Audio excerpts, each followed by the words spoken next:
함께 은혜 받으실 하나님의 말씀은 히브리서 10장 23절 한 절의 말씀입니다. 신약성경 363페이지 히브리서 10장 23절 한 절의 말씀을 우리 한 목소리로 함께 읽도록 하겠습니다. 또 약속하신 이는 믿으시니 우리가 믿는 도리의 소망을 움직이지 말며 굳게 잡고. 아멘. 이 시간 박혜근 목사님께서 주 안에서 우리가 가진 확신과 소망이라는 제목으로 말씀 전하실 때 큰 은혜 받으시기 바랍니다.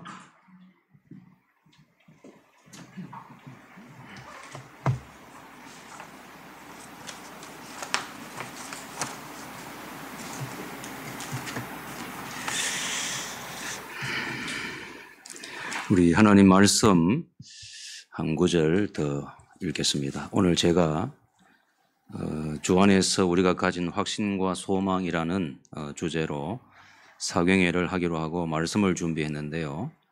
오전과 오후에 특별히 우리가 주 안에서 받은 우리 확신과 소망이 무엇인지를 같이 나누고자 해서 오늘 말씀을 두 군데 준비했는데요. 오전에는 시편 51편 같이 한번 읽어보겠습니다. 구약성경 시편 51편입니다. 57편.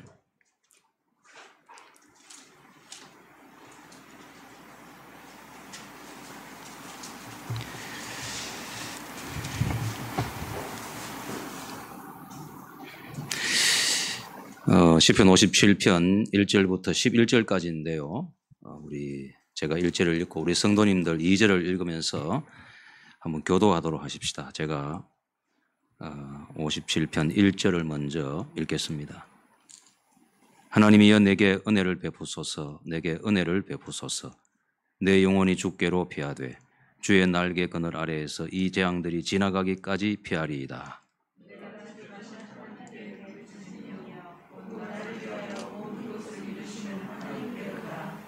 그가 하늘에서 보내서 나를 삼키려는 자의 비방에서 나를 구원하실지라. 하나님이 그의 인자와 진리를 보내시리로다.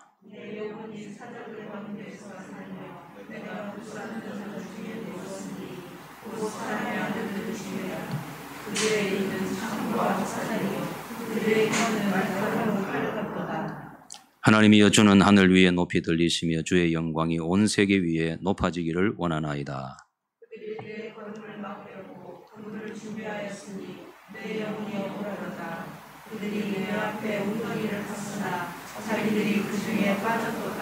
하나님이여 내 마음이 확정되었고 내 마음이 확정되어사오니 내가 노래하고 내가 찬송하리이다.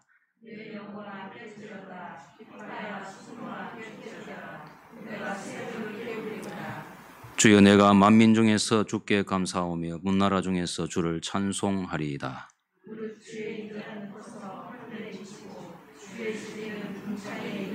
다 같이 하나님이여 주는 하늘 위에 높이 들리시며 주의 영광이 온 세계 위에 높아지기를 원하나이다. 아멘. 우리 읽었던 히브리서는 우리 성도들이 주님께로부터 받은 그 확신과 소망이 무엇인지를 이미 알고 있다는 사실을 전제하고 하여튼 그것을 흔들리지 않고 굳게 잡으라고 권면하는 내용인데, 구체적으로 우리 그리스도인들이 주 안에서 가진 확신과 소망이 무엇인지를 자세하게 설명하지는 않고 있죠. 그 이유는 무엇인가 하니 이미 히브리서에 이 서신을 받아드는 성도들로서는 우리가 받은 구원의 확신과 소망이 무엇인지를 이미 알고 있다는 것을 전제로 하고 있는 거죠.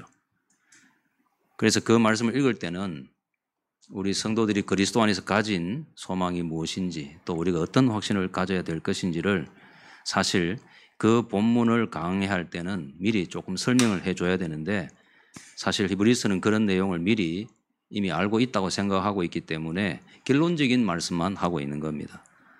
오늘 제가 오전과 오후에 말씀을 전할 때, 오전에는 하나님의 은혜가 우리에게 언제나 주어진다는 사실을 강론을 하도록 하고, 오후에는 우리가 장차 육체의 부활을 하게 된다는 사실에 대해서 강론을 하도록 하겠습니다.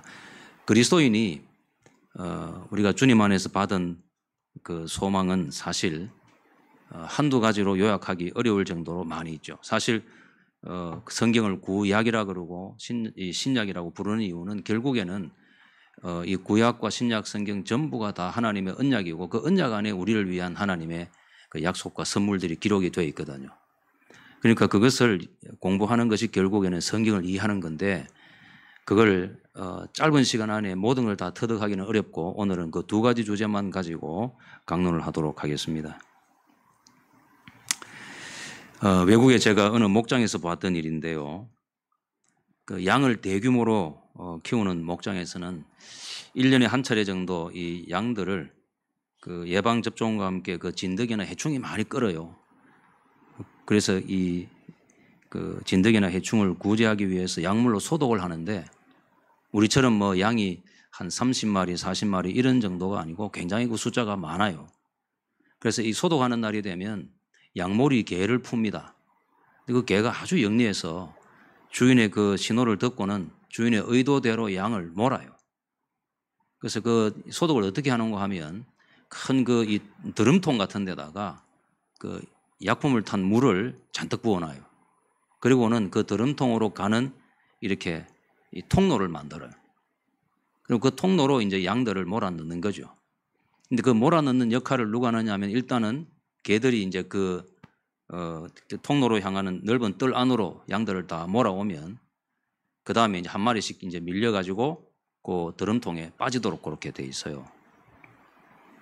근데 이제 양들이 그 약품 냄새가 나니까 그 골목으로 이제 그 통로로 밀려 들어가면서 그 드럼통에 안 빠지려고 막 발버둥을 칩니다.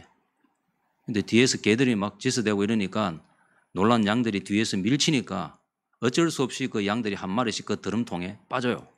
그 빠지자마자 이 양들이 말이죠. 놀라가지고 팔떡 이렇게 밖으로 튀어나오려고 하면 그 억센 그 남자들이 말이죠. 그 양들의 뿔을 잡아가지고 물에, 양물에다가 한 몇십 초간 푹 담근다고요. 그렇게 한 마리씩 이제 소독을 하는데 그 약물에 들어갔다 나온 양들을 보면 말이죠. 충격을 받은 그런 모습이에요. 제가 그걸 보면서 야, 참 소독도 무지막지하게 하는구나 그런 생각을 했어요. 그 양들이 겁이 굉장히 많거든요. 제가 그 미국에서 양을 잡는 것을 내가 본 적이 있어요. 정말 이 양을 잡을 때 보니까 이 칼을 가지고 양 목에다가 이렇게 칼을 찔러 넣잖아요. 그럴 때 양들이 그 겁에 질려가지고 정말 그 양이 소리를 내지 않더라고요. 그 돼지는 우리 보통 멱 딴다 그러면 막 소리를 지르잖아요. 양은 잡을 때 소리를 안 내요, 진짜로. 성경에 있는 그대로더라고 보니까. 안 내고 이 무서우니까 이 들숨 날숨을 말이죠. 크게 쉬어요. 무서워가지고 말이죠. 그리고 그 칼을 가지고 목을 벨 때에도 소리를 안 내더라고. 하여튼 이 양이 겁이 많아요. 그러니까 그 약물 소독할 때에도 겁에 질려가지고 그 약품 속에 들어갔다가 나올 때도 몸을 떨어요. 저는 그 광경을 보면서 이런 생각을 해봤어요. 그 양들이 말이죠. 목동이 그 억센 손으로 그 약물에다가 자기들을 집어넣는 그 일에 뜻을 알기는 알까 하는 생각이에요. 그 결국에는 양들 자기를 위한 일인데 양들은 그 깊은 뜻을 모를 거란 말이죠. 목동이 양을 험하게 다루는 걸 보면서 저는 하나님께서 우리를 다루시는 것에 대해서 생각을 했어요. 여러분, 우리도 인생을 살다가 보면 이해할 수 없는 불행을 겪고 고난을 받을 때가 있어요. 내 잘못도 아니고 누구의 탓도 아닌데 어쨌든 내게 나쁜 일이 일어나서 그것 때문에 몇 년간 고생하고 밤에 잠을 이루지 못하고 신음하고 괴로워하는 때가 있어요. 그리고 불안과 두려움 때문에 심령이 극도로 공고해지는 거지. 그런데 여러분, 하이델베르그 신조에 보면 이런 말씀이 있어요. 신자의 일생은 하나님의 섭리 가운데 있다 그랬어요. 그래서 우리 인간의 생에서 일어나는 행복과 불행, 질병과 고통, 풍년과 흉년, 모든 괴로움과 아픔이 전적으로 하나님의 섭리 가운데서 일어난다 그랬어요. 여러분, 신자의 일생에서 우연히 일어나는 거 없어요. 하나님의 섭리 안에서 일어나요. 그리고 그 모든 사건 안에는 하나님의 깊은 뜻이 있고 계획이 있어요. 이게 하이델베르그 신조가 가르치는 내용이에요. 성경이 역시 그와 같은 내용을 가르치고 있어요. 여러분, 그런 어려운 일을 당할 때 그곳에 하나님의 뜻이 있다는 것을 우리가 볼 수 있으면 좋겠는데 그거 볼 수 없어요. 그 일을 당하는 당시에는 정신이 없어요. 혼란스럽고 좌절스럽고 말이죠. 절망 가운데서 허우적거리는 것이 인생이에요. 그런데 그 일이 이제 지나고 난 뒤에 한참의 시간이 지나고 나면 그 일에도 하나님의 깊은 뜻이 있었다는 것을 나중에 사후적으로 깨달아요.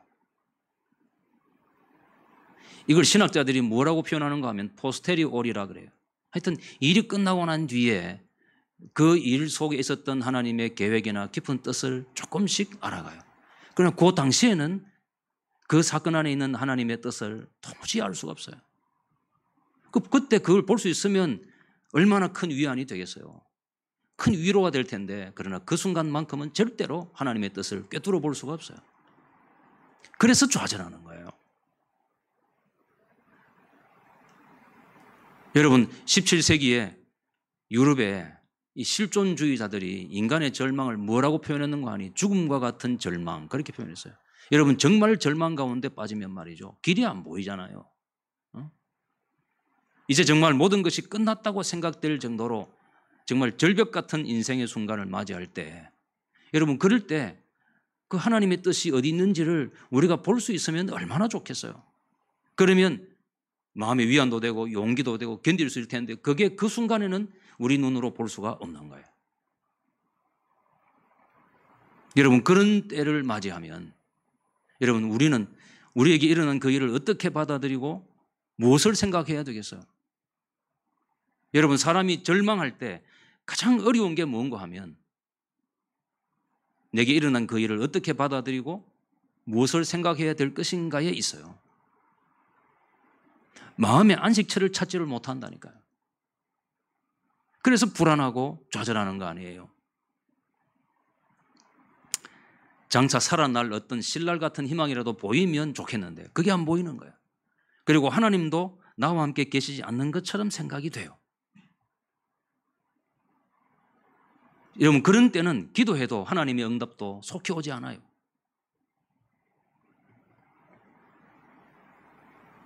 여러분, 그런 절망 가운데 있을 때 우리는 일어난 일을 어떻게 받아들이고 무엇을 생각해야 되겠습니까? 그런 때를 위한 어떤 성경적인 해결책이 우리에게 과연 어디에 있겠습니까? 여러분, 어려운 일 당하면 때로는 성경을 뒤져보죠. 혹시 내가 당한 이 어려움에 대한 하나님의 무슨 지도라든지 말씀이 있는가 싶어 찾아보죠. 여러분, 그런 일을 당할 때 찾아봐야 될 첫 번째 성경이 오늘 읽었던 57편이에요. 이 시편 57편을 신앙 사용 설명서라고 흔히 불렀어요. 유럽의 교회들은 말이죠, 자신의 힘으로는 감당하지 못하거나 역경을 당하거나 도전에 처했을 때 성도들에게 큰 위로와 힘이 되었던 성경을 꼽으라 그러면 유럽 교회는 이 57편을 꼽아요. 여러분, 이 시편 57편은 우리 성도들이 일생을 살아가는 동안에 위험을 당하거나 또는 실제적으로 심리적으로 감내하기 어려운 현실에 부딪혔을 때 참고해야 될 성경 말씀이 바로 여기 이 성경입니다. 여러분, 이 본문의 역사적인 배경을 좀 이해하고 이 본문을 읽으셔야 돼요. 이 본문의 역사적인 배경은 어디 있는가 하면 사무엘상 24장에 있습니다. 사무엘상 24장에 보면 이 다윗이 자기의 몇몇 부하들만 거느리고 어느 동굴에 숨어 있는 장면을 기록하고 있죠. 사무엘상 특별히 23장 19절 이후에 보면 사울이 이 다윗을 계속 추격을 하잖아요. 죽이기 위해서. 그래서 그때마다 용케 사울의 추격을 피하고 목숨을 건지고 가까스로 살아나곤 했는데 사무엘상 24장에 보면 이때는 정말 다윗이 이제 완전히 궁지에 몰렸어요. 왜 그랬는가 하니 이 사무엘상 24장에 보면 다윗이 엔게디 지역에 있는 동굴에 숨어 있다가 사울이 그 지역에 3,000명의 정예 병사를 데리고 쳐들어와 가지고는 자기가 숨어 있는 그 동굴을 일일이 다 뒤지고 있는 거예요. 밖으로 나가면 잡혀 죽는 것이고 숨어 있어도 그거는 살아날 길이 없는 거예요. 다윗이 일생의 절체절명의 위기를 맞이한 한 사건이 사무엘상 24장에 기록되어 있어요. 시편은 그런 중에 다윗이 극적으로 살아나요. 여러분 그 성경을 읽어보신 분 다 아시죠? 다윗이 동굴에 숨어 있다가 정말 극적으로 살아나요. 살아나고 난 뒤에 당시에 그 동굴 안에서 마음을 졸이면서 말이죠. 죽음의 공포 앞에서 떨면서 주님 앞에서 부르짖었던 그때의 그 경험을 회상하면서 지은 시가 요 시편 57편인 거예요. 그러니까 시편 57편은 인간적으로 막다른 궁지에 몰렸을 때 그 처절한 심정으로 하나님께 기도했던 그때의 자기의 심정 그리고 겪었던 그 사건을 회상하면서 지은 시가 요 시편 57편인 거예요. 사무엘상 24장을 조금 내용을 좀 살펴보면 24장 1절에 보면 이렇게 기록되어 있습니다. 사울이 블레셋 사람을 쫓다가 돌아오매 어떤 사람이 그에게 말하여 이르되 보소서 다윗이 엔게디 광야에 있더이다 하니. 여러분 이 엔게디가 원래 이 어린 염소의 샘이라는 뜻인데 이 엔게디가 있는가 하면 여러분 그 사해라고 들어는 보셨죠, 그죠? 사해라고 하는 이 팔레스타인 지역에 있는 말하자면 일종의 호수인데요. 그 사해 서부 해안지대에 있는 일종의 사암지대예요. 여기에 동굴이 많이 있어요. 그 이 동굴은 주로 이제 목동들이 이 들에 있다가 큰 비나 바람이 불면 그 비나 바람을 피해가 잠시 몸을 숨기는 장소로 사용되기도 하고 또는 도망자들이 이 동굴에서 숨어 지내는 은둔지 역할도 많이 했었어요. 그 동굴이 많았어요. 다윗을 따르는 사람들이 점점 늘어가면서 이 사울의 추격이 집요해졌어요. 사무엘상 23장 23절에 보면 이런 말씀이 나옵니다. 유다 천천인 중에서 그를 찾아내리라. 이게 사울의 다짐인데요. 유다 천천인이라는 말이 무슨 말인가 하니 이 천천인이라는 말은 유다 지파의 몇천 명이라는 뜻인데 당시 유다 족속 그 지파 안에 70개의 시족이 있었어요. 그러니까 이 유다 지파의 몇천 명이라는 말은 사실 유다 지파 안에 있는 70개의 시족 전체를 포함하는 말이에요. 그러니까 사울이 다윗을 잡으려고 그 유다 지파의 70개의 시족을 샅샅이 다 뒤지고 있었던 거예요. 그때 10사람들이 이 사울에게 밀고를 해요. 다윗이 어디 숨어 있다고 밀고를 하는데 다윗이 그 사실을 듣고는 미리 피한다고 피한 것이 제대로 도망을 못 쳐가지고 위기에 처했을 때 마침 오늘 본문에 24장에 있는 것처럼 블레셋 사람들이 쳐들어왔거든요. 그러니까 일단 블레셋 사람들을 막아내기 위해서 다윗이 군사를 물려가지고 떠나는 바람에 겨우 목숨을 건졌어요. 그리고는 도망간 곳이 어디냐? 엔게디 동굴로 도망을 간 거예요. 자기 나름대로 생각할 때 거기가 안전하다고 생각해서 자기 부하 몇 명만 데리고 엔게디 지역에 있는 동굴에 들어가서 몸을 딱 숨긴 거예요. 그런데 사울이 어떻게 알았는지 블레셋 군사들과 맞서고 있다가 3,000명의 군사들을 데리고 솔개같이 그 지역을 덮친 거예요. 그때만큼은 다윗이 미처 그 동굴에서 빠져나오지 못한 채로 꼼짝없이 그 동굴에 갇힌 상태인 거예요. 그러니까 이제는 사울이 동굴 하나하나를 다 뒤지잖아요. 뒤지면 발각되는 날은 개처럼 끌려 나와서 이제 죽을 거예요. 그런 긴박한 상황에서 자신이 겪었던 그때의 일을 회상하면서 지은 시가 57편인 거예요. 여러분 북한의 김일성이가 말이죠. 한때 항일운동할 때 그 경험을 덜먹이면서 이런 말을 한 적이 있어요. 한 번은 일본군에게 쫓기면서 몸을 숨긴 곳이 어딘가 하면 이 나무로 만들어진 목책 있죠? 나무로 만들어진 그 다리 아래 몸을 숨겼어요. 그러니까 이 물속에 들어가가지고 몸만 딱 내놓고 자기 머리 위에는 나무로 이어진 이 다리가 있었어요. 자기를 추격하던 일본군 장교가 말이죠. 군마를 타고 그 목책 위를 이렇게 걸어가는 거예요. 갈 때 이 김일성이 말이죠. 그 목책 위로 이 군마들이 걸어가는 말굽 소리를 들을 거 아니에요. 들을 때 얼마나 긴장이 되고 무서웠는지 심장이 터져 죽을 뻔했다고 그렇게 고백한 적이 있어요. 다윗의 심정이 아마 그랬을 거예요. 동굴에 숨어 있는데 이게 도망갈 길이 없는 거예요. 군사들이 말이죠. 동굴 하나하나를 다 수색을 하는 거예요. 이제 잡히는 거는 시간 문제예요. 그에게 탈출구가 없어요. 사방이 막혔고 자신이 자기를 위해서 할 수 있는 일도 없어요. 여러분, 그럴 때 그런 정말 인생의 위기에서 그가 어떻게 기도하고 어떻게 하나님을 찾았는가를 지금 오늘 이 본문에 기록하고 있는 거예요. 여러분, 이렇게 기록한 이유가 뭐겠어요? 우리 역시도 그와 같은 인생의 어려운 일을 당했을 때는 이와 같이 하나님을 찾고 기도하라는 뜻이에요. 오늘 1절 이렇게 시작합니다. 하나님이여 나를 긍휼히 여기시고 나를 긍휼히 여기소서. 내 영혼이 주께로 피하되 주의 날개 그늘 아래에서 이 재앙이 지나기까지 피하리이다. 이 긍휼히 여기소서라는 말을 2번 반복하죠. 이 말은 그만큼 자신의 위기가 지금 절정에 이르렀다. 여러분, 이 긍휼이란 말은 말이죠. 자비라는 말과 동의어예요. 그게.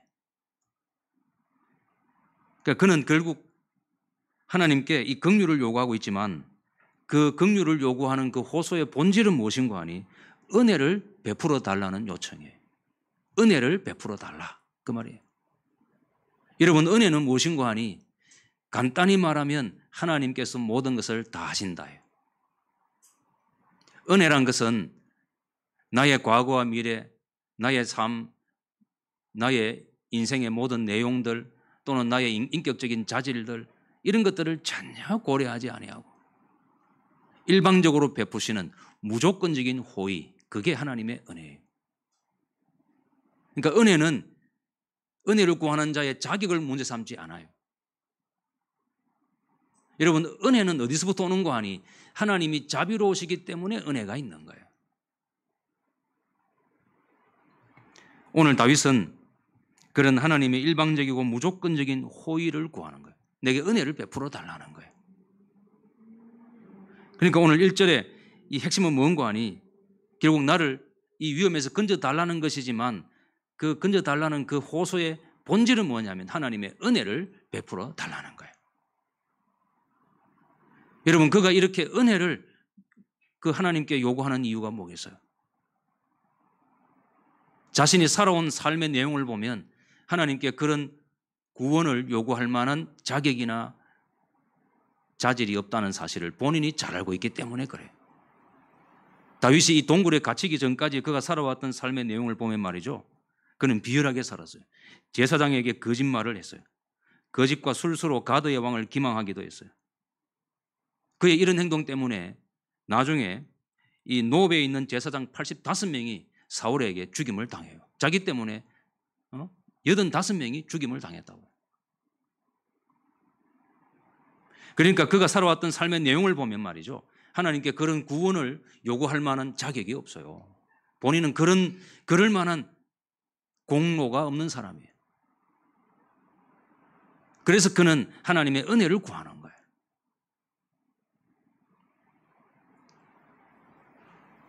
그래서 그는 내가 얼마나 하나님을 잘 믿었는지, 내가 얼마나 바르게 행했는지 그것을 하나님 앞에 들이밀면서 도와달라고 요구하는 게 아니에요.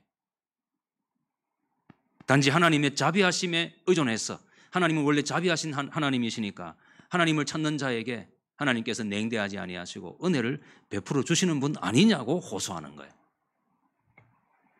그래서 이 위의 기도를 좀 풀어서 읽으면 이렇게 쓸 수 있어요. 하나님, 저에게 은혜를 베풀어 주옵소서.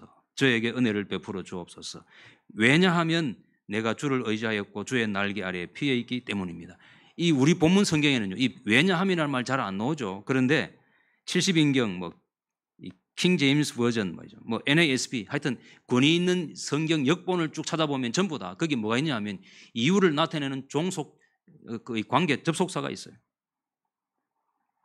종속 접속사가 딱 있어요. 왜냐하면이란 말이 딱 붙어 있어요. 그러니까 자기가 하나님께 은혜를 구하는데 그 은혜를 구하는 근거가 뭐냐? 도대체 너는 무슨 이유로 하나님의 은혜를 구하느냐 물으면 자신이 자비로우신 하나님께 의존하고 있기 때문이다라고 말하고 있는 거예요.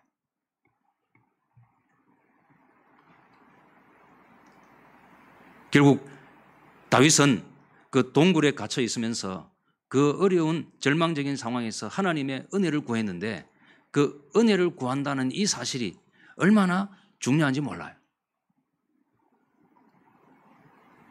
결국 다윗은 그 동굴에 갇혀 있으면서 하나님의 은혜를 생각했어요. 하나님의 은혜를 떠올렸어요. 여러분, 이거 우리가 일생 신앙생활하는 동안에 반드시 마음에 깊이 새겨야 돼요. 제가 전에 우리 교회에 나오던 이 지하철 역장하던 분이 우리 교회를 나오셨어요. 근데 그분은 하여튼 전도를 받아 나왔는데 전도 받아 나오기 전에 이미 본인이 성경을 사서 이 성경을 신약 성경을 몇 번을 읽었던 분이에요. 근데 그분이 하여튼 이제 신자로 등록하고 세례를 받으면서 자기가 우리 교회에서 받기를 제일 원했던 선물이 뭐냐면 신구약 성경 합본이에요. 이 성경을 받기를 원했어요. 새신자 환영회에 대해서 이제 제가 그분을 면담을 하게 됐어요. 그래서 선생님, 그래서 우리 교회를 나오게 됐는데, 그리고 성경을 그렇게 나오시기 전에 여러 번 읽을 정도로 열심히 있는 분 같았으면 좀 진작에 이렇게 제발로 교회를 나오시지 왜 그러셨냐고. 그랬더니 이분 대답이 기가 막힌 대답이에요. 자기가 어려울 때는 자기가 잘 나갈 때는 하나님을 등지고 살다가 나이 60이 넘어서 좀 어려워졌는데 하나님께 뭔가를 이렇게 구하기 위해서 나오는 그런 게 싫었다는 거예요. 그러니까 좀 이렇게 떳떳해지고 그래서 그런 모습으로 주님 앞에 나오기를 원해서 시간을 보냈다고. 그래서 늦어졌다. 그게 자기 대답이에요. 그런데 그분이 술도 안 하고 담배도 안 해요. 나름대로 보니까 아주 반듯한 분이에요. 여러분, 하나님께서 그런 분 기뻐하시겠어요?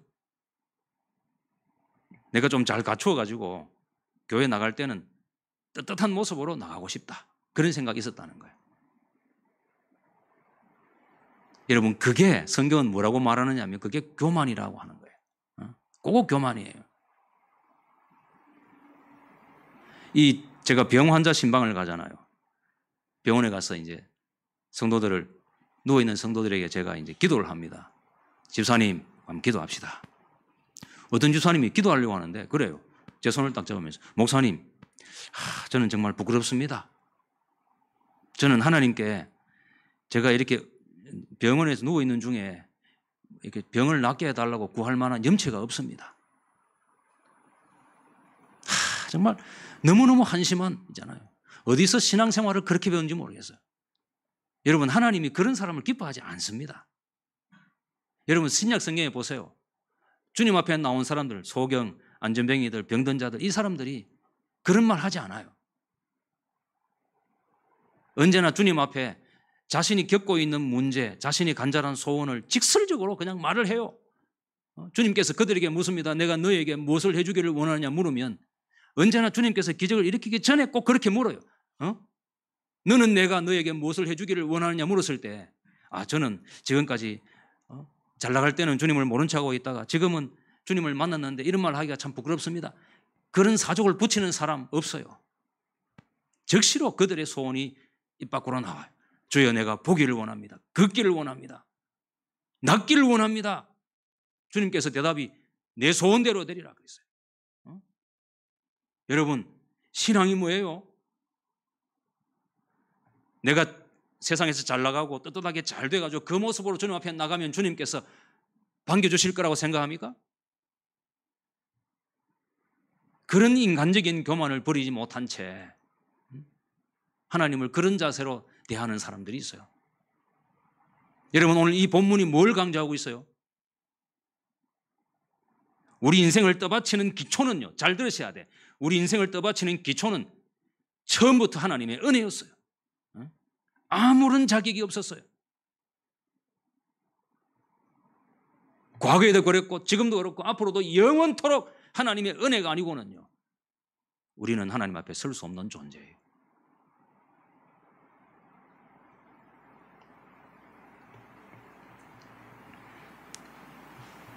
여러분, 하나님의 은혜는 인간의 공로와 관계없이 시작하고 인간의 행위와 관계없이 완성이 돼요.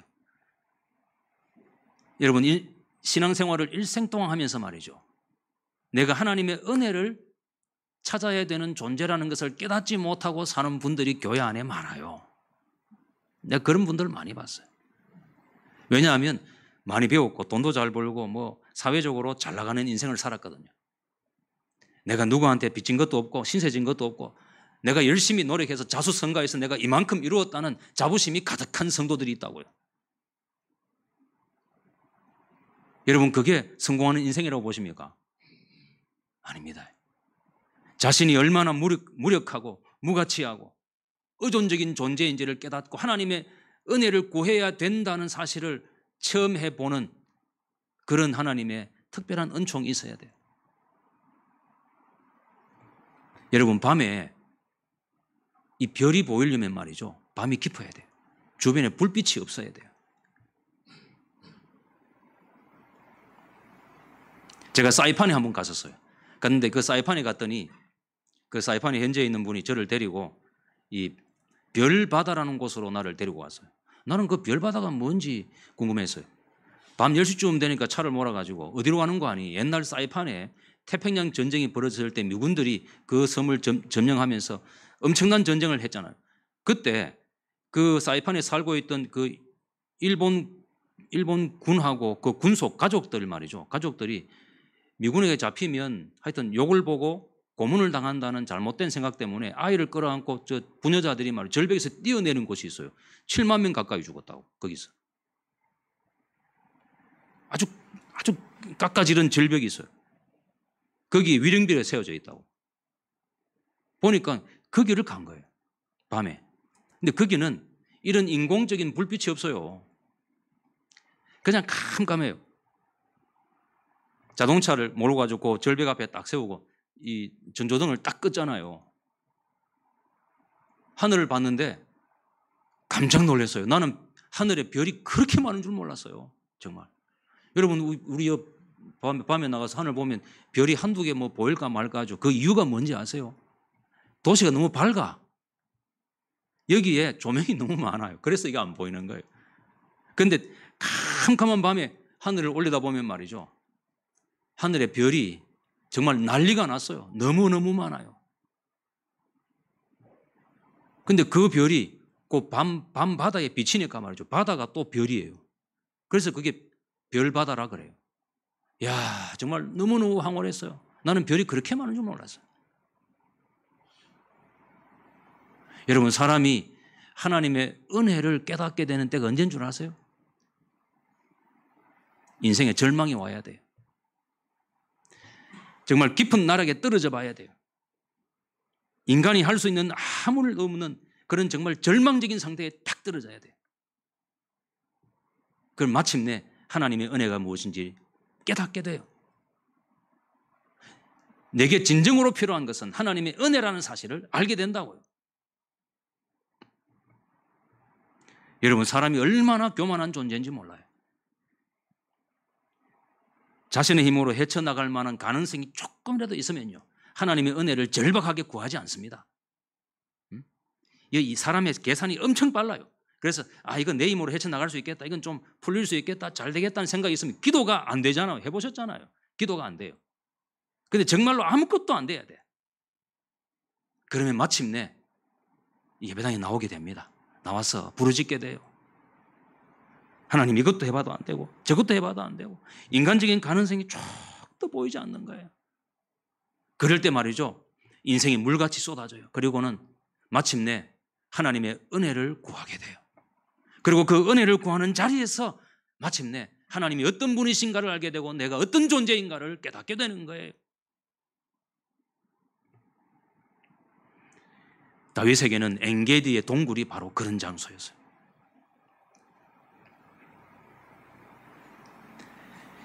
(1999년 5월 24일) 그러니까 벌써 한 4년 전이니까 꽤 오래전이죠. 크리스티애니티 투데이에 미국의 이 제임스 벤 솔렌 목사님이 쓴 설교문이 하나 실렸어요. 이 죽음의 충격이라는 제목의 설교문인데 Surprised by Death라는 제목의 설교예요. 제가 이 설교를 미국에 있는 동안에 읽었어요. 이 제임스 목사님은 당시에 암투병 중에 있었어요. 이 설교를 쓰기 얼마 전에 그는 의사로부터 기러에 6개월을 넘기지 못할 것이라는 충격적인 선언을 들었어요. 마치 사형 선고와 같은 의사의 진단을 받고 난 뒤에 누구나 그렇지만 엄청난 스트레스와 내적인 혼란을 겪었어요. 그러나 그런 중에 자기는 난생 처음으로 하나님의 은혜를 깊이 체험했다는 것이 그 설교문의 핵심이에요. 그 내용을 보면 이렇습니다. 자신은 비록 목사지만은 하나님의 은혜의 참 뜻을 깨닫지 못하고 살았다는 거예요. 그가 암 투병을 하고 있으면서 6개월 정도밖에 살지 못한다는 말을 들었을 때 나이가 얼마냐? 33살이에요. 아주 젊은 나이에. 그런데 의사가 자기에게 앞으로 살아봐야 길게는 6개월밖에 못 산다. 그 말을 들은 거예요. 그런데 그 전까지는 자기도 다른 사람들과 마찬가지로 내가 한 70까지는 안 살겠나 그런 생각을 했다는 거예요. 여러분 다 그런 생각하시죠? 내가 그래도 뭐 우리나라 평균 수명이 한 80, 70 되니까 그때까지는 안 살겠나 생각하겠지만 그런데 인생 모릅니다. 이 목사님도 말이죠. 33살에 사형 선고를 받은 거예요. 조만간 인생을 마감해야 된다는 의사를 진단을 받고 나니까 제일 먼저 드는 생각이 뭐냐 하면 주님 앞에 설 준비가 안 됐다는 거예요. 이게 고쳐야 될 게 너무 많아. 더 나은 사람이 돼야 되겠다는 나름대로 다짐도 소원도 있었는데 이제는 그걸 준비할 시간이 없는 거예요. 이대로 선다면 너무나 초라한 인생인 거야. 주님을 위해서 한 게 아무것도 없어.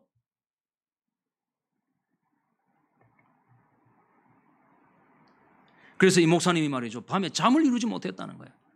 죽음의 두려움도 있지만 정말 이렇게 이 모습으로 주님 앞에 서기에는 정말 너무 준비가 안 됐다는 생각 때문에 너무 괴로워했다는 거예요. 그래서 처음에 이렇게 기도했답니다. 하나님, 저에게 1년의 시간만 더 주시면 제가 그 시간 동안에 주님 앞에 설 준비를 좀 하겠습니다. 어린 시절부터 내가 끊지 못했던 죄가 있습니다. 아직까지 주님 앞에 더 나은 사람이 되지 못했는데 이대로 주님 앞에 설 수 없다. 이 생각 때문에 주님 앞에 1년만 더 살게 해달라고 부르짖었다는 거예요. 그런데 몸이 점점 쇠약해져 가요. 자기의 죽음이 다가왔다는 것을 직감하게 됐어요. 그런 중에 그가 크게 깨달은 것이 하나 있어요. 그게 무엇인가 하니 하나님의 은혜예요. 여러분, 하나님의 은혜란 나의 현재 있는 모습 그대로 그냥 이 모양 이대로 하나님께서 받아주시는 것임을 마침내 깨달았어요. 이론적이 아니라 실제적으로 하나님의 은혜 어떤 것인지를 그가 깊이 깨달았어요. 그리고는 어느 날 밤에 그가 잠을 이루지 못하는 중에 이렇게 기도해요. 하나님, 미완성인 나의 존재를 주님께서 받아주시는 것이 은혜인 줄 알았습니다. 주님, 연약한 인생을 주님의 손에 의탁합니다. 그리고는 마음에 큰 평안과 위로를 받았다는 거예요. 성도 여러분, 주님 앞에 서실 준비 됐어요? 여러분들은 얼마의 시간을 더 주면 준비할 수 있겠어요? 한 10년쯤 주면 10년 동안에 내 나쁜 모습 다 고치고 죄를 끊어내고 하나님께서 원하시는 모습을 갖추어서 정말 단장한 새 신부처럼 주님 앞에 설 수 있겠다 자신할 수 있겠어요? 50년 드릴까요? 내가 장담하건대 앞으로 하나님께서 우리에게 100년을 주시고 1000년을 더 줘도 우리가 주님 앞에 설 준비는 안 된다는 사실을 알아야 돼요. 그렇게는 안 돼요. 여러분, 그렇다면 우리 인생에게 구할 것은 무엇입니까? 하나님의 은혜밖에 없는 거예요.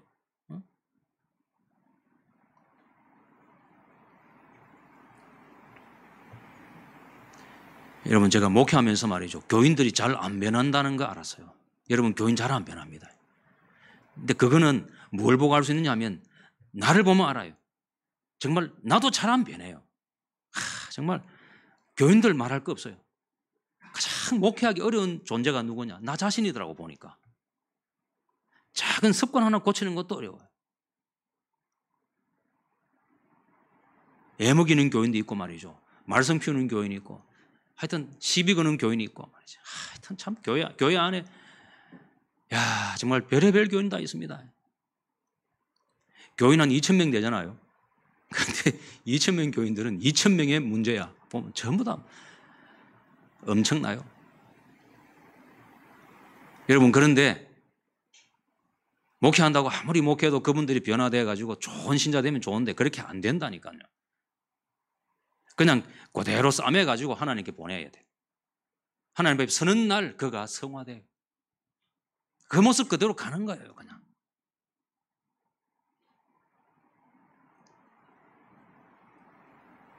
제임스 목사님이 이런 말씀을 했어요. 그 설교문에 이런 말을 인용했습니다. 로마서 5장 8절에 있는 말씀, 우리가 잘 아는 겁니다. 우리가 아직 죄인 되었을 때에 그리스도께서 우리를 위하여 죽으심으로 하나님께서 우리에 대한 자기의 사랑을 확정하신다니라. 거기 무슨 말이 나오죠? 아직이란 말이 나오잖아요. 우리가 아직 죄인 되었을 때, 이 말은요, 우리가 여전히 죄인 가운데 있으면서 하나님을 아버지라고 부르지도 않고 예수님을 나의 주님으로 받아들이거나 고백하지도 아니하고 불신 가운데 살면서 반역하고 살고 있을 그때에 하나님이 우리에 대한 자기의 사랑을 확정했다는 거예요. 그런 미완성적인 존재를 하나님이 자기의 자녀로 받으시기로 결정했다는 거예요.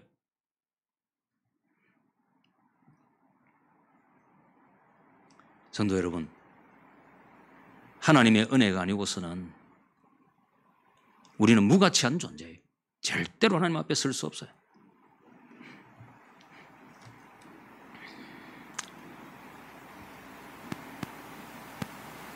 오늘 6절 보시면 이런 말씀이 나옵니다. 저희가 내 걸음을 장애하려고 그물을 예비하였으니 내 영혼이 억울하도다. 여러분, 다윗이 왜 지금 도망치고 있어요? 죄가 있어 도망치는 거 아니죠? 사울이 자기를 정적으로 알고 자기를 죽이려고 하니까 도피하고 있는 거 아니에요. 너무나 억울하고 원통해요. 그런 억울한 일을 당하는 끝에 지금 궁지에 몰렸어요. 당한 일을 생각하면 기가 차고 원통했어요. 그런데 그는 그 자리에서 곧 하나님의 은혜를 생각하고 확신을 가졌어요. 7절에 보면 이렇게 말합니다. 하나님이여 내 마음이 확정되었고 내 마음이 확정되어 사오니 내가 노래하고 내가 찬송하리이다. 여러분, 오늘 다윗이 하는 다윗의 고백, 다윗의 이 기도, 이 말씀 안에서 우리를 위한 교훈이 있어요.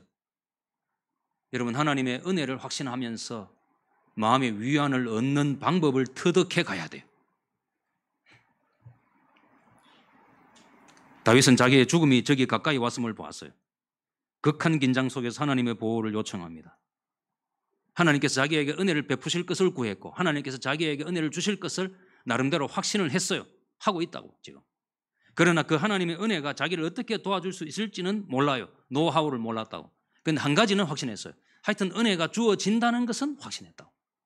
그래서 그는 그 마음의 위안을 받았고 그것 때문에 7절에서 그렇게 노래하는 겁니다. 하나님이여 내 마음이 확정되었고 내 마음이 확정되어 사오니 내가 노래하고 내가 찬송하리이다. 여러분, 오늘 이 본문 잘 보셔야 돼요. 인생의 어려움을 당했을 때 이 어려움 중에도 하나님의 은혜가 있을 것이라고 믿어야 돼요. 믿습니까? 아무리 어려워도 이 말씀 꼭 기억하셔야 돼요. 아무리 어려워도 하나님의 은혜가 그 자리에 있다고. 하나님의 은혜는 주어진다고요. 인간이 절망적이라고 느끼는 순간에도 하나님의 은혜는 중단되지 않고 주어져요. 근데 그 하나님의 은혜가 어떻게 나를 도울지, 나를 어떻게 구원해 낼지는 몰라. 방법은 몰라요. 그런 한 가지는 분명히 하나님의 은혜가 주어진다고. 그는 이렇게 기도합니다. 3절, 하나님이 그 인자와 진리를 보내시리로다. 5절, 하나님이여 주는 하늘 위에 높이 들리시며 주의 영광은 온 세계 위에 높아지기를 원하나이다. 인자와 진리를 보내실 것이다 라고 생각해요. 인자와 진리는 의인화된 표현인데 사실 하나님께서 자신의 뜻을 이루기 위해서 동원하시는 모든 자기의 종들, 수단들을 말하는 거예요. 그런데 하나님이 동원하시는 수단 가운데는 천사만 있는 게 아니에요. 사탄도 있어요. 루트는 사탄도 하나님의 사탄이라 그랬어요. 하나님이 동원하시는 것은 여러분 그런 인격적인 존재만이 아니에요. 미물 짐승도 포함되고 보이지 않는 단순한 사건들도 포함되는 거예요. 그는 아마 이런 기도를 하는 중에 하나님께서 그 5절에 있는 것처럼 어떤 정말 눈에 보이는 화려하고 놀라운 영광 가운데서 자기를 건져 주실 것이라고 생각했는지도 몰라요. 그러나 동굴에 갇혀 있는 다윗을 구한 하나님의 방법은 무엇이냐? 하나님의 은혜가 어떻게 나타났냐 하면 미물인 거미를 통해서 실현돼요. 이 탈굽력 성경에 보면 다윗이 동굴에서 구원받은 사건을 극적으로 묘사하고 있어요. 탈굽력 성경에는 뭐라고 표현되어 있느냐 하면 다윗이 그 동굴에 들어가 있을 때 마침 사울이 이 대변이 급해서요. 그런데 부하들 앞에서 말이죠. 어쨌든 이렇게 용변을 볼 수가 없잖아요. 그러니까 수색하고 있는 여러 동굴 가운데서 한 동굴을 봤더니 그 동굴 입구에 거미줄이 쳐져 있는 거예요. 그러니까 자기가 생각할 때는 이 동굴에는 사람이 들어가지 않았을 것이라 생각하고 그 거미를 해치고 들어가서 용변을 봤는데 사실 그 안쪽에 누가 있었는가 하면 다윗이 숨어 있었거든요. 그래서 사울이 용변을 봤던 그 동굴은 그 자기의 부하들이 수색하지 아니했고 그래서 다윗이 구원을 받은 거예요. 여러분 하나님께서 그에게 은혜를 베푸셨고 그 은혜가 나타나는 수단은 무엇인가 하니 작은 거미 한 마리였어요. 여러분 하나님께서 사람을 도우실 때 말이죠. 보이지 않는 작은 사건들, 우연한 일들, 사람들의 마음을 움직이면서 그렇게 이루어 나가신다.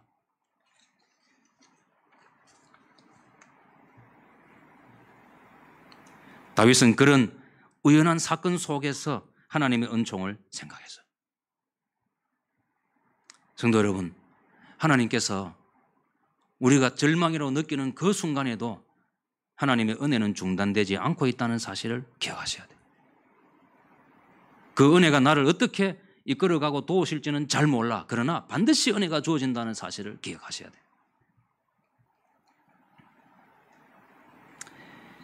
만일 하나님이 선하시다면 이라는 제목의 책이 있습니다. 이 책의 저자는 랜디 알콘이라는 여성입니다. 그런데 이 책에서 그녀는 자기의 친구 에델 허라고 하는 이름의 여성을 회상을 해요. 이 에델은 2번이나 유방 절제술을 받았는데 결국에는 암이 전이되어서 세상을 떠난 자기 친구예요.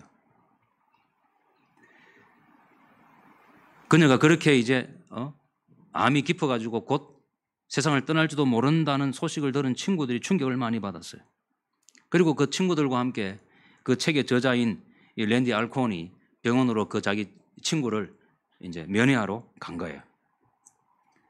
그래서 친구에게 이렇게 묻습니다.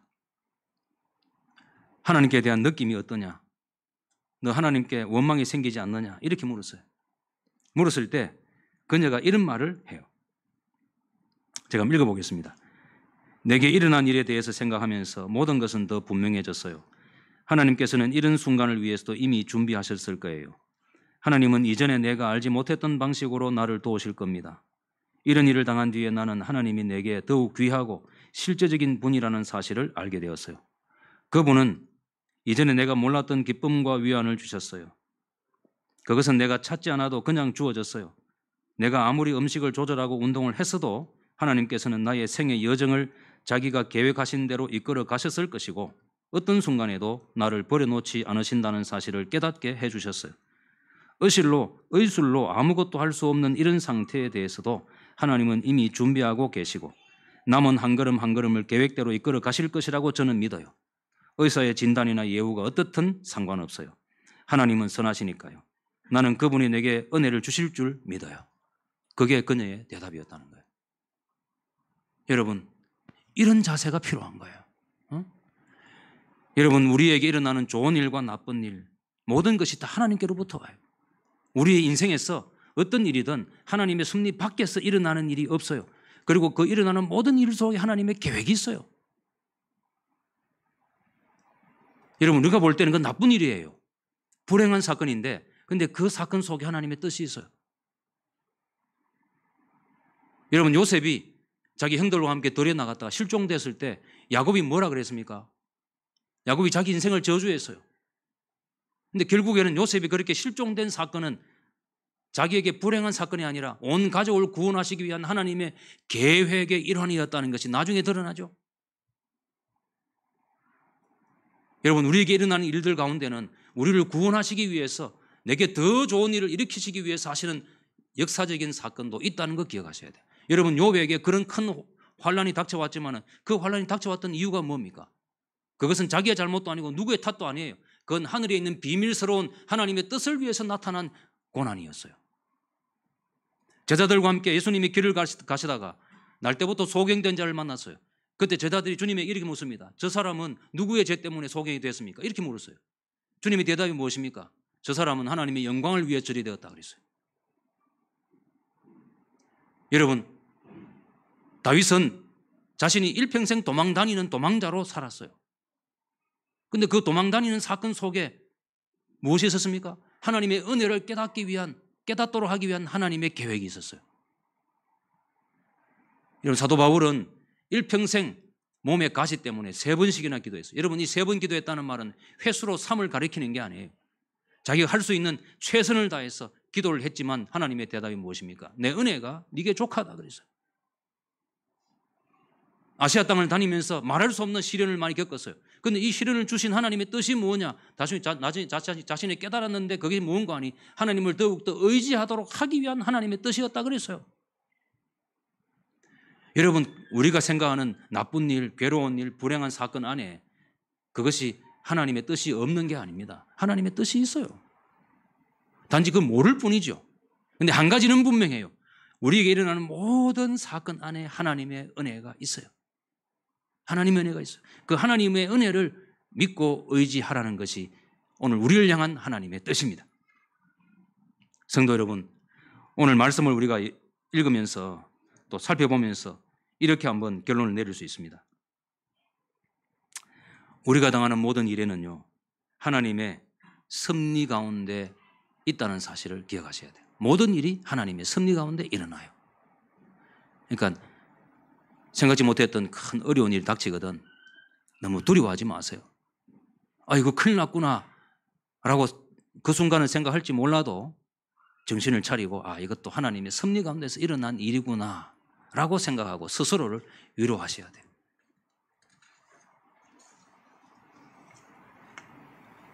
두 번째로, 우리가 어떤 자리에서도 하나님의 뜻은 이루어지고 있다는 사실을 기억해야 돼요. 어떤 일을 겪어도 하나님의 뜻은 이루어져요. 읽었던 본문 2절에 보면 이렇게 되어 있습니다. 내가 지극히 높으신 하나님께 부르짖으며 곧 나를 위하여 모든 것을 이루시는 하나님께로다. 그런데 이 히브리어 원문에는 모든 것이라는 말이 없고 그냥 나를 위하여 완성하시는 가마르알이라는 말만 딱 나와요. 그런데 이 말의 뜻이 뭐냐면 우리가 처한 어떤 상황에도 하나님의 뜻이 있다. 하나님의 뜻이 있다. 그런 말이에요. 여러분, 우리가 어떤 일을 겪더라도 하나님의 뜻이 있어요. 제가 방금 소개해드린 것처럼 어떤 일에도 하나님의 뜻이 있어. 그걸 생각하셔야 돼요. 여러분, 신자는 자신에게 일어난 그 일에만 집중하고 거기에 매몰돼서 하나님이 없는 사람처럼 살 게 아닙니다. 정신을 차리고 하나님의 뜻이 있다는 걸 생각해야 돼요. 여러분, 신자가요, 아무리 어려워도 자살과 같은 극단적인 생각을 해서는 안 돼요. 할 수가 없어야 돼요. 왜 그런 줄 아세요? 하나님의 뜻이 있다는 것을 알기 때문에 그런 거예요. 세 번째, 하나님을 믿음으로써 안도감을 누리는 법을 배워야 돼요. 한순간은 가슴이 철렁했어요.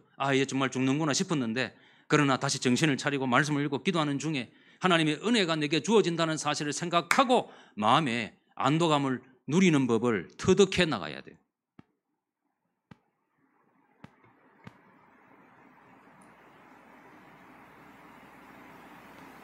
여러분, 우리의 생애에서 우리가 소원하고 추구할 것은 단지 나쁜 일을 겪지 않는 것만이 아닙니다. 나쁜 일은 우리가 겪지 않으려고 해도 찾아옵니다. 불행한 사건은 저에게도 여러분에게도 일어나요. 중요한 것은 그런 일 중에 하나님을 믿음으로써 마음의 안도감을 얻는 법을 점점 터득해 나가야 돼요. 마지막으로 하나님 은혜가 범사에 주어진다는 것을 기억하세요. 하나님 은혜가 범사에 주어집니다. 하나님의 은혜는 중단되지 않아요. 절대로 중단되지 않아요. 여러분, 전기는 정전되는 일이 있어요. 그러나 하나님의 은혜는 중단되지 않아요. 믿음으로 하나님을 믿는 사람은, 하나님을 의지하는 사람은 그 은혜가 항상 자기 인생에 주어진다는 것을 체험하게 돼요. 저도요, 근래 몇 년 동안 굉장히 어려웠습니다. 근데 제가 생생하게 체험한 거 있어요. 하나님께서 그 어려운 중에도 중단되지 않는 은혜를 주신다는 것을 체험했어요.